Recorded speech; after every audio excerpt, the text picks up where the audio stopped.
Hello, hello. Happy Monday morning, everybody. I was going to be lazy and just do a live stream. Not that live stream was lazy. You know what I mean? I didn't want to edit, upload, and record. But guess what? The sun is out. I woke up in a good mood. So we're going to talk about three players, count them, three, that I think are extremely underrated when you compare them to others in their price range. I did the same thing last week, but for overrated players. Not that I think that these players, any of them are like incredible. I think one or two of them are actually very good, but it's more so that players surrounding them in their price ranges. You just like can't justify them being within 5, 10, 15, $20 of them, or I just think they themselves belong in a higher price tier. So before we get into it, quick plug again. If you want to join the Discord and be part of monthly giveaways, which if you join the highest tier, half the proceeds or up to half the proceeds of that tier will go towards a monthly giveaway. So if there's $400 from that tier, I will be giving away a $200 moment every month. So it pays for itself if you end up winning. I'm not going to press you into that. I got no money. And I know if you're in Top Shot, you probably have none either. So anything is appreciated, whether it's just liking, subscribing, commenting, anything for the algorithm. I really appreciate it. And before we get straight to the video, let's hit the intro.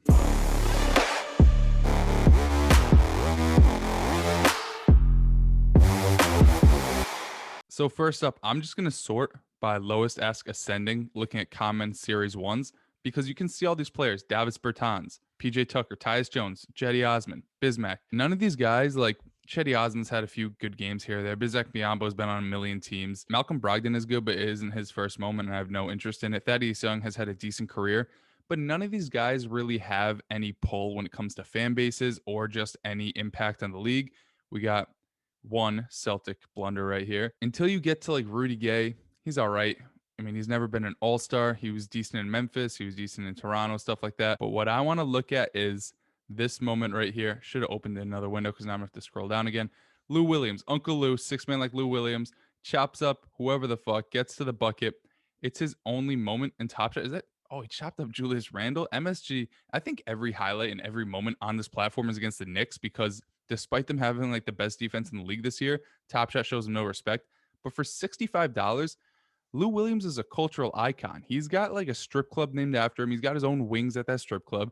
And all jokes aside, like he may be the most name dropped basketball player of all time, at least by Drake, because Drake just loves talking about the six. And when you think of the six and the fact that he played for Toronto, it goes hands in hand. Lou Williams is a cultural icon. And let me get back to the main page. I'm going to have to cut it here because it's going to take forever to scroll down. I'll pick up where I left off. And as I was saying, when you think of six men, obviously, like he's not one of the best players of all time. He's a very good scorer, but he doesn't belong in the Hall of Fame when it comes to straight up accolades. But the NBA Hall of Fame is weird. Like if you're the best sixth man of all time, you got a chance. Not saying that he is, because obviously guys like Manu Ginobili are better than Lou Williams, but he's had an extremely long career. He has made an impact on many teams. He's been in a lot of pretty big markets. He's back in Atlanta right now. And we just saw with LaMarcus Aldridge retiring how much his price could shoot up. And obviously, LaMarcus Aldridge is probably the better player in terms of career numbers and impact on the teams that he's had, although Portland's never really done shit. But I would argue Lou Williams is a more identifiable name. I guess I feel like he's more flashy. He has more cultural pull, if any of that applies. You know what I mean? He's kind of like how Derrick Rose isn't the best point guard of all time, but he has name value. And if LaMarcus Aldridge can like 2x off a retirement, Lou Williams at $65, especially with how cheap he is in comparison to other S1 moments, I think he has a really good chance to rise. Next up, I'll give you two of them just because they're so close in price. Love Deangelo Russell, love DeJounte Murray. This moment by DeJounte Murray is actually like really dope. It's like a circus shot. When you think of DeJounte Murray, you don't think of this moment itself. You think of like an awesome defender who's improved throughout the league and is like a most improved player to candidate. But it's nice that if you were to invest in a first moment, it's not a shitty first moment. Same thing with Deangelo Russell. Obviously, Russell's the better player. And this moment itself is a little bit more memorable. There was always a controversy of who blocked Jimmy Butler, whether it was him or the other 18 guys that met him at the rim. But the fact that it's D'Angelo Russell's moment, and you look at what he's done recently, per 36 since he's come back from injury, he's legit averaging 29 and 7, 7.5, whatever. It's incredible. The guy has been so efficient. He comes off the bench and he just fucking laces them. And he has the potential to be on a new team next year. I'm not sure about his contract situation, but he's one of those guys that just gets passed around like a fucking roach. Like nobody wants him for whatever reason, but he laces threes. He is a decent facilitator. He's really grown since his time in LA. He's no longer a snitch. He's just getting buckets out there. For $90, compare him to a guy like JaVale McGee, who's like a meme, Marcus Morris, who you can't even tell him apart from his brother, 7'3" guy who doesn't get any minutes. Markelle Fultz, who's hurt. Aldridge, you see his price jumped up off of the retirement, but it kind of fell down a little bit. Aaron Gordon, he's real lame. You got Ibaka. I do like Miles Bridges, Jay Crowder. It's a bunch of guys that never really made their names in the league or like had sustained viability other than like LaMarcus Aldridge, KCP, Markieff. As I just said, you couldn't tell him apart from his brother. I didn't even know that he had two different moments. For the type of player that Deangelo is, he's very marketable. He's a great scorer. He's still 25 years old, and he could end up, if he gets moved, he's going to end up in a bigger market than what Minnesota has to offer. If he doesn't get moved, you look at what Minnesota's doing. They're becoming the Hornets of the West. Anthony Edwards, him, Karl-Anthony Towns, McDaniels, they're going to have a top 3 pick. I believe the pick is top 3 protected. So if they fall in the top 3, they're going to get Cade Cunningham, Jalen Suggs, Evan Mobley. They're going to have an exciting team.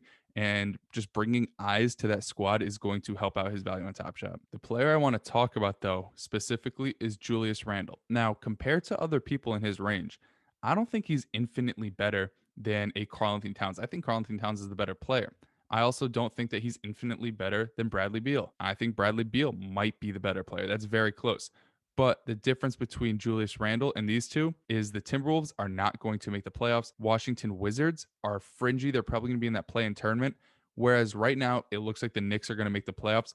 And with the type of player that Julius Randle is, averaging like 24, 11, and 6, in the Mecca, in one of, if not the biggest market in the NBA, aside from like the Lakers and maybe the Celtics, he has led this team to places nobody expected them to get to. He has been an all-star caliber player.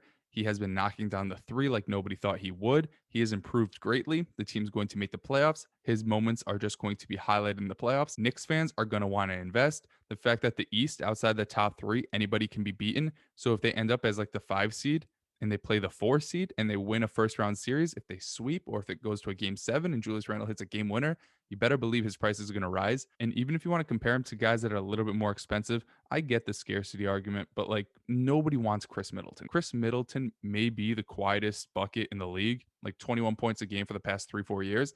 Nobody really cares. Draymond Green has name value. He hasn't been great this year. He's a really good passer and defender, but at this point, like nobody even guards him when he shoots. Paul George has been awesome lately, but again, he's a guy who struggles mightily in the playoffs. If he fixes that, I could see his price rising, just getting rid of that stigma. But again, I could see Julius Randle rivaling his price or even higher after the playoffs. I'm not saying this isn't financial advice. I'm not saying that Julius Randle is going to be a $500 moment. I just think that he's very safe given the market he's in and the type of player that he's been this season. All right, that's it for today. Hopefully you guys enjoyed. Let me know in the comments down below who else you really like. I try to keep it on the lower end because I know it's not reasonable and realistic that everybody in the audience can drop $1,500 on a LaMelo or like $1,000 on a Derrick Rose or whatever. But if there are some good deals of the higher end tiers, let me know in the comments. Let everybody know in the comments so they could potentially find a moment that they can invest in. Thumbs up if you enjoyed. Thumbs down if you didn't. Let me know why in the comments. We'll see you guys tomorrow with a 420 special. And after that, we'll have videos every single day of the week. But that's it for this Monday. Hopefully you guys enjoyed it. 10 old Chatham's on. Foolies glad I'm home. Even my haters kinda glad I'm on. Rest in peace to my vagabond. Rapper song, singer, suspended, subpoena from Mr. Me.